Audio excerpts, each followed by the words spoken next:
I'm Brianna Keeler, live from CNN's Washington headquarters, and we start with President Trump threatening House Speaker Nancy Pelosi over impeachment, saying that he will not turn over any documents until House Democrats hold a full vote on the impeachment inquiry. We'll be issuing a letter. As everybody knows, we've been treated very unfairly, very different from anybody else. If you go over not only history, I mean, you go over any aspect of life, you'll see how unfairly we've been treated. And this is not about politics. This is about corruption. And if you look and you read our Constitution and many other things, I have an obligation to look at corruption. I have an actual obligation and a duty. The president there trying to portray himself as a champion against corruption, saying, quote, "We are investigating corruption," while saying that his calls for foreign countries to investigate the Biden family had nothing to do with politics. The president's comments today coming in the wake of damning new text messages handed over to the House Intelligence Committee, and they show that U.S. diplomats tasked with carrying out U.S. policy in Ukraine believed that the military aid to Ukraine was indeed tied to Ukraine investigating the Biden family. And now a rare rebuke by a Republican. Utah Senator Mitt Romney tweeting, "By all appearances, the president's brazen and unprecedented appeal to China and to Ukraine to investigate Joe Biden is wrong and appalling." And it's important to remember that all of this started with this whistleblower complaint. And we're now learning more about what Kurt Volker, who is the first official to testify on the whistleblower's accusations, revealed to Congress during his closed-door testimony. Sunlen Serfati is covering this angle for us on Capitol Hill. What can you tell us, Sunlen? Yes, Brianna, CNN obtained Kurt Volker's opening statement in front of the committees up here yesterday after he spent 9 hours in the room, and it shows the president's former envoy to Ukraine essentially trying to defend himself, portraying him as someone who was constantly trying to tamp down the influence of President Trump's personal lawyer, Rudy Giuliani, and specifically his influence over President Trump as it relates to his demands to launch these investigations. And it's certainly in Volker underscoring that he was trying to convince President Trump to see the new Ukrainian government as one that was serious about making these reforms. Now, in this opening statement, again, obtained by CNN, Volker says of a conversation he had with Trump, quote, he said that Ukraine was a corrupt country full of terrible people. He said they tried to take me down. In the course of that conversation, he referenced conversations with Mayor Giuliani. It was clear to me that despite the positive news and recommendations being conveyed by this official delegation about the new president, President Trump had a deeply rooted negative view of Ukraine rooted in the past. He was clearly receiving other information from other sources, including Mayor Giuliani, that was more negative, causing him to retain this negative view. And that certainly keeps in line with what we saw reflected in those text messages released from the committee last night, not only the extent of Rudy Giuliani's involvement, his influence over Trump, but certainly Volker's efforts behind the scenes here to really intercede. And one other thing from this testimony, Volker also said that he was not aware of any effort to urge Ukraine to investigate former Vice President Joe Biden. He clearly is separating investigation demands for Biden and his son, Hunter Biden, and of course that energy company that he was a part of. Brianna. All right, Sunlen Serfati, thank you so much for that. Now, President Trump is back on the defense today. He's claiming there was no quid pro quo of any kind between him and Ukraine's president, but damning text messages between U.S. diplomats and a senior Ukrainian aide are telling a different story. Jessica Schneider is joining me now. And just walk us through these text messages and what they tell us. Brianna, these are pages and pages of text turned over to House Democrats that really show how the administration was determined to push Ukraine to investigate Joe Biden and his son, and also pushing them to investigate this supposed Ukrainian influence on the 2016 election. Of course, the president has repeatedly suggested that it was Ukraine and not Russia that hacked the DNC servers. That's a claim that has been thoroughly debunked. So here are some of those texts really seeming to push the president's points. This first one, July 25th, it was the same day as that now consequential phone call between the president and Ukraine's new president, Zelensky. So in this text, U.S. Special Envoy Kurt Volker, who we know abruptly resigned last week, he texted Zelensky's aide saying, heard from the White House. Assuming President Xi convinces Trump he will investigate, get to the bottom of what happened in 2016, we will nail down date to visit Washington. So there's that text. Then we really start to see the full extent of the coordination between Volker, other top U.S. officials, and even a key Trump ally. So this next text is from Volker to Rudy Giuliani and also Gordon Sondland. He's a prominent Republican donor and ambassador to the EU. Here it is. Hi, Mr. Mayor. Had a good chat with Yermak last night. That's Zelensky's aide. He was pleased with your phone call. Mentioned Xi making a statement. Can we all get on the phone to make sure I advise Xi correctly as to what he should be saying? Now, that's a text from early August, and the statement in it that Volker refers to there was planned to be a public release by Ukraine committing to pursue investigations of corruption. The release of that statement, though, never happened. But these texts really do show that the Trump administration had a vested interest in what the statement by Ukraine was going to say. So then days later, fast forward to August 30th, the top American diplomat in Ukraine, William Taylor, he tells Kurt Volker that the president has canceled his trip to Ukraine. And then the next day, Taylor texts Sondland, of course, that U.S. ambassador to the EU, also a prominent Republican donor, sounding an alarm. This is what Taylor says. He says, are we now saying that security assistance in the White House meeting are conditioned on investigations? Sondland then replies, call me, meaning let's take this offline. And the security assistance there was referring to the nearly $400 million in aid that was initially withheld from Ukraine by the White House, finally released on September 11th. But September 9th, 2 days before, Taylor again brings up this point. And he says, as I said on the phone, I think it's crazy to withhold security assistance for help with a political campaign. And that's when Sondland texts back hours later defending the president, saying, I believe you are incorrect about President Trump's intentions. The president continued on in a text message saying the president has been crystal clear, no quid pro quos of any kind. Sondland after that suggests that they stop texting again, and then they do.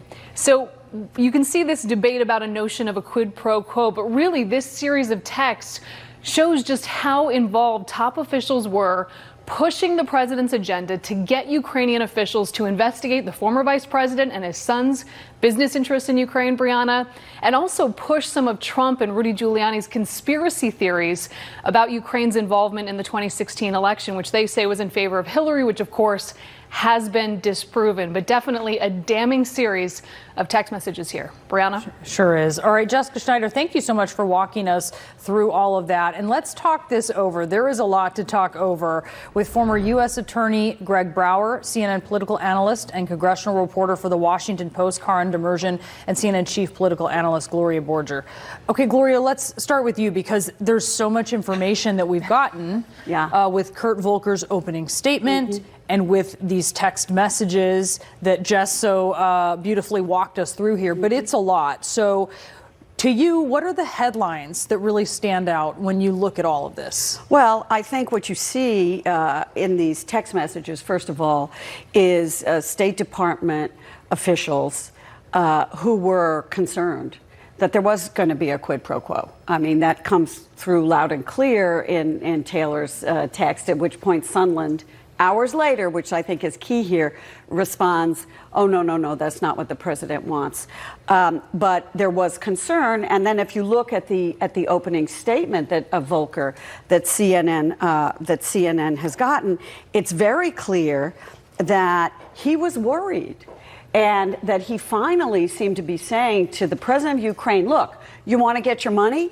You have to kind of say something to appease the president and say something on the issue of corruption, Rudy Giuliani, and even on the Bidens, and they were all ready to do it. And Burisma, the company that Hunter Biden was on the board of, that you have to say something, and that will get you your money. But at no time, he said very clearly, did he urge Ukraine that it ought to investigate Biden, and also went out of his way, I should say, to say that that Joe Biden is somebody that is a man of integrity and dedication to our country. So he pushed back on any notion that Joe Biden could be corrupt. I wonder, Karin and Greg, as you look at this, though, the idea of investigating corruption and investigating Burisma, which is the company that Hunter Biden was on the board of, if that's sort of one and the same as investigating the Bidens. I mean, that does not seem like a very big cognitive leap, even as Volker says. Third, at no time was I aware of or took part in an effort to urge Ukraine to investigate former Vice President Biden. I mean, look, this is the question of, are there code words for meaning a political thing when you're trying to make it sound like not a political thing? To investigate an energy company that at one point the Ukrainians were looking into, okay, that could seem innocuous, except for that the president is clearly pushing it in his public statements, even if it's not reflected in these texts. He's made it pretty clear that to him, Burisma, that investigation is about the Bidens. And so if you take everything in its sum total, between the public things that the president has basically defined for us, even if his officials in the State Department are trying to speak in a way which is potentially passable, I suppose, in terms of what they're trying to arrange here, you can connect all of those dots, and that's what I think House Democrats are clearly doing, and saying, look, fine, you're talking about Burisma in the 2016 elections. It's pretty clear that the element of the 2016 elections that Ukraine was supposed to reinvestigate was supposed to take some heat off Russia, and the element of the Burisma investigation that they wanted looked into was supposed to put heat on the Biden family right ahead of the 2020 season. What do you see in this? Yeah, I don't think there's any doubt about what Karen just described. You know, it's one thing for the U.S. government through the FBI, through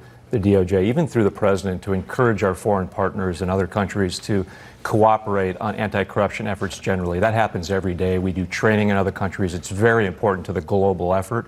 But this is not that. This is a very specific attempt. I'm a former federal prosecutor in Las Vegas, of all places. I think I know an extortion attempt when I see one.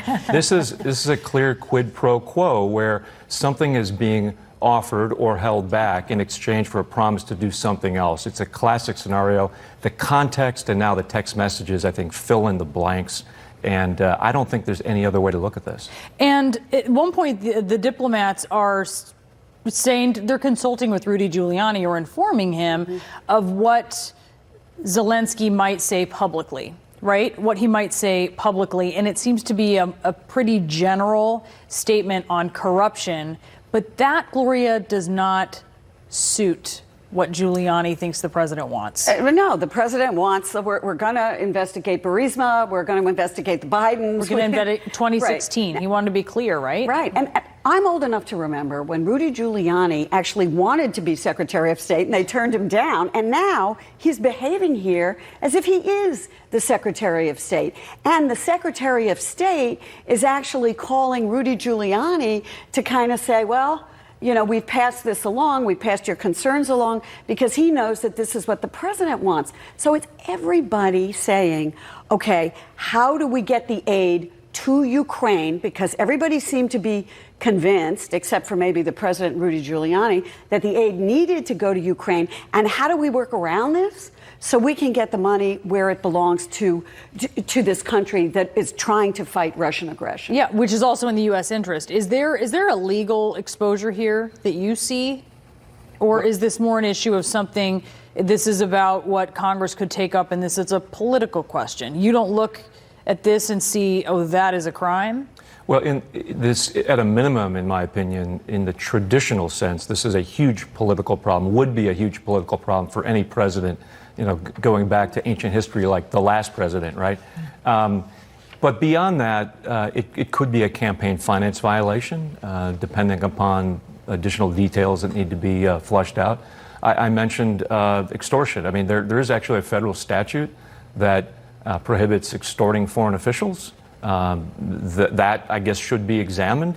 But who would examine it? Well, Congress needs to, and that's a political question. It is, and I would make this point. None of this should surprise any of us, given the pattern of conduct that we've seen since the beginning of this administration. What does surprise me, and I think surprises all of us, is the still deafening silence from Capitol Hill in terms of Republicans. I have to say that as a former Republican elected official myself, and it's easy for me to say this because I'm no longer a Republican elected official. Unencumbered by that? I am surprised that there isn't more, because I know it's happening behind the scenes. They're talking to each other about how outrageous this is, but the fact that no one with some small exceptions, is willing to come out and say enough is enough, does surprise me. That's your wheelhouse, Karin. Right. Well, you're starting to see people like Mitt Romney speak more and more boldly, but it's the same characters that have been actually expressing discontent and concern that are just getting that much more emboldened when they see this evidence come out to criticize the president and say it doesn't pass the smell test here. But just going back to your other point about the legal exposure for the president, I mean, it's impeachment, basically, and we're already in an impeachment inquiry, so how much worse can it get for him could potentially be part of his calculation. He's speaking about this fairly openly. He does not seem to be afraid of the pressure that's coming from Capitol Hill, and Republicans seem to also be looking for most Republicans, leading Republicans on the Hill, are looking at Sondland's text saying there's no quid pro quo here, looking at other parts where you could explain this away without having to That reads like there's nothing to see here. Yeah, it certainly literally, does. That's what that text reads like. Whoa, nothing to see here. It definitely does, but any opening is being exploited right now to say, well, this isn't absolutely airtight. I mean, people were talking about hearsay in the whistleblower report about, the fact that it's legitimate to investigate corruption, and there was corruption in Ukraine, and there has been corruption in Ukraine. But when it's this one specific case and it's not brought up in any other country. Yeah, but what about China? He sort of gets on the lawn of the White House and said, sure. So it's a different defense, which is, I did it, but so what? Right. That's the defense. And Jim Acosta has gotten the Republican talking points here. And as I go through them, they're all about process. Democrats refuse to accept the results of the 2016 election. The whistleblower's a Democrat, et cetera, et cetera. But none of the Republican National Committee talking points are actually about what Trump did and saying what Trump did is okay. It's all about process and the Democrats putting politics above everything. And I think that speaks volumes about what Republicans can say and will say at this point. Should add the whistleblower's identity is supposed to be a secret. Just to put that out there. Right. Gloria, Karin, Greg, thank you so much. Great discussion. Really appreciate it. We have some breaking news as the president openly asks foreign powers to interfere in the election. We are just getting word that hackers linked to Iran tried to attack a 2020 presidential campaign. Plus, a Democratic lawmaker is going to join me live to respond to President Trump refusing to turn over any White House documents until Speaker Pelosi holds a floor vote on impeachment.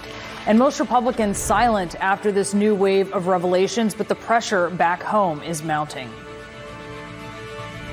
I can't speak for him. I'll just say that. I can't speak for him. I know you can't speak for him, but you can speak for yourself. And Ted Lieu with us. Sir, thanks for joining us. Thank you, Brianna. So you're a Democrat on the House Foreign Affairs Committee. Tell us, is the president here, I mean, what are you reading what he's asking of the speaker? Sure. Let me first say that impeachment is one of the gravest powers of Congress. It should always be our last option, reserved only for those instances where we can't wait until the next election. We're at one of those times because the president continues to solicit foreign powers to interfere in our electoral politics. And if he wants to clear his name, he'd provide all his information. But instead, he's refusing to provide it, obstructing it. If he wants to have a vote in Congress, I'm sure that's fine. Over a majority of Congress has now publicly stated that they support an impeachment inquiry. It won't be a hard vote for us. So do you think the speaker is going to just go ahead with that then? Yeah. That'll be up to the speaker. But again, we already have more than a majority of members of Congress who have come out publicly saying they support this impeachment inquiry. And once the White House says this, if that vote happens, then they've got to provide all the documents based on their own terms.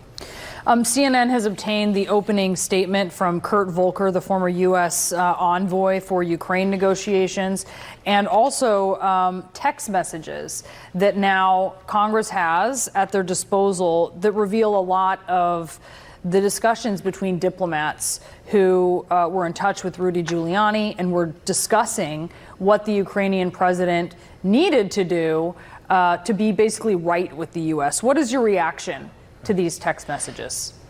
The text messages confirm that this was not a one-off conversation that Donald Trump had with the Ukrainian leader. This was a months-long concerted campaign orchestrated to get Ukraine to target an American citizen for political purposes. This scandal is not hard to understand. Donald Trump blocks military aid to Ukraine. A week later, he's on a phone call with the Ukrainian leader, and right after the leader asks about military aid, Trump asks for a favor, one of which is to investigate Biden. And then these text messages confirm that our own diplomats understood that they were withholding aid for political purposes for this political campaign. What do you do with this information? I mean, the ball is entirely in the court of Democrats at this point. That's a great question. We're going to continue to investigate. I know that Kurt Volker came to Congress voluntarily. He sat there for nearly 10 hours. He showed the cooperation that is expected of all witnesses. Next week, we're going to have Masha, who was the U.S. ambassador who was recalled by Donald Trump. She's going to come in and testify as well. I do want to make clear, though, that with all the evidence that's already come out, there is more than enough to draft articles of impeachment right now. So Kurt Volker, in his opening statement, his testimony that was submitted to Congress, he said, "At no time was I aware of or took part in an effort to urge Ukraine to investigate former Vice President Biden." I mean, what do you make of that in the context of the text messages that you have read, which mention Burisma, which is the energy company that Hunter Biden, the former vice president's son, was on the board of? It's not clear what he means when he was not made aware of, because clearly at some point he was made very aware of, because he's the one that gave us all those text messages. So it's a little ambiguous, is exactly what Kurt Volker was saying. What we do know is that there was this months-long orchestrated campaign to get Ukraine to investigate Biden, and this was after Donald Trump specifically blocked critical military aid to Ukraine that Congress had specifically appropriated. I want to ask you, because today the president said he's not interested in punishing political rivals. Yesterday he said that Ukraine and China should investigate Joe and Hunter Biden. The president might want to watch the video of his remarks yesterday on the South Lawn. I served on active duty in the U.S. military because I believe America is an exceptional country. And one of the things that makes us great is our shared understanding that we are all Americans. The American president should never, ever solicit a foreign government to target a political rival. That is un-American, it's wrong, and it's abuse of power. Congressman Ted Lieu, thank you so much. Thank you, Brianna. Republicans have remained mostly silent since the president asked China to investigate the Bidens, but they're starting to feel the heat back in their home districts. And more on the breaking news, the president firing back at Democrats, saying his White House will not turn over any documents until Speaker Pelosi holds a floor vote on impeachment. Republicans are largely staying quiet on this issue of the president publicly calling on China to investigate the Biden family. A few, like retiring Texas Congressman Will Hurd, called it terrible. Senator Mitt Romney weighed in a short time ago. He called it appalling. But there's few others who have been willing to go on the record about this. Former Ohio Governor John Kasich joins me now. And I want to ask you first, I want to get your perspective as a Republican. But first, I want to ask you just about your reaction to these text messages, because the president, his supporters have been saying there's no quid pro quo. But these text messages paint a very clear picture that military aid from the U.S. and a visit with the president were very much linked to Ukraine having an investigation into Burisma, this company that Joe Biden's son was on the board of, and also investigating a 2016 Ukrainian-linked conspiracy theory. I mean, what's your reaction to this really taking issue with the president saying no quid pro quo? Well, first of all, I haven't had a chance to really look in depth at those text messages. It looked as though there was something being said that if you want to have a meeting with the president, we would like you to do this. I need to really go to the bottom of that and think that all the way through. But let me also tell you, Brianna, what's really bothered me. This whole business of the president trying to get the Chinese to get in the middle of this and to conduct an investigation against Biden is just shocking, frankly. And our founders warned us about foreign, entanglements. And for the president to now double down has got me really, really disturbed, upset, and it's forcing me to continue to to think through all of this very, very carefully. And then the question gets to be, as we see the president's continuing aberrant behavior, never seen anything like this, are there guardrails? Are there limits to what we should tolerate in terms of presidential conduct? Whether it's the name calling, which he's done all along, but the way in which he's behaving is really concerning to me. And then the question gets to be, can there be some sort of bipartisan agreement that this behavior is out of control and unacceptable? And when I see some of these, at least this one senator say, well, I don't see anything wrong with it, that shocks me, because we can't have somebody operating completely outside the norms of presidential behavior. This has serious consequences. The investigation should continue. The inquiry should continue. The more evidence that gets gathered, that if there is more and more evidence that absolutely creates a quid pro quo, then even people who are Republicans might have to say begrudgingly, yeah, this is terrible, we need to do something. But we have a way to go, and they have to proceed carefully. Most Republicans aren't saying what you're saying. I think we wonder if maybe they're thinking it as they work through some of this, but they're not saying it. Does not saying that normalize what the president has done and do long-term damage? Well, I think they need to look themselves in the mirror and understand why they're not willing to say anything. But Brianna, I've been saying things about him for 2.5 years. That's why I didn't support him. It's why I didn't go to the convention in my own state, because I'm frankly shocked at where we are today. But some of what we've seen over time hasn't surprised me. And so there's another thing we have to ask ourselves. Say the House passes impeachment resolution, it goes to the Senate, doesn't go anywhere. Let me ask this question. We all ought to think about this. Should we go forward with these proceedings? Is this the most effective way, or do we let the people decide this in an election that's just around the corner? That doesn't mean that we don't take this action. It's just something we have to ask ourselves as we move down the road here. You said before, one of the questions you're thinking through is, are there guardrails? I think a lot of people would look at this, a lot of observers, a lot of lawyers would say there don't really seem to be guardrails here. Do you think there are guardrails that keep President Trump I think operating that we have in the to norm? No, I don't think there are guardrails. So there what aren't needs limits to be to done? what he can do. Well, that brings to mind this, coupled with what we're looking at Ukraine, now his activity in China, and the Volcker texts and all these things have to be reviewed. Now, I do think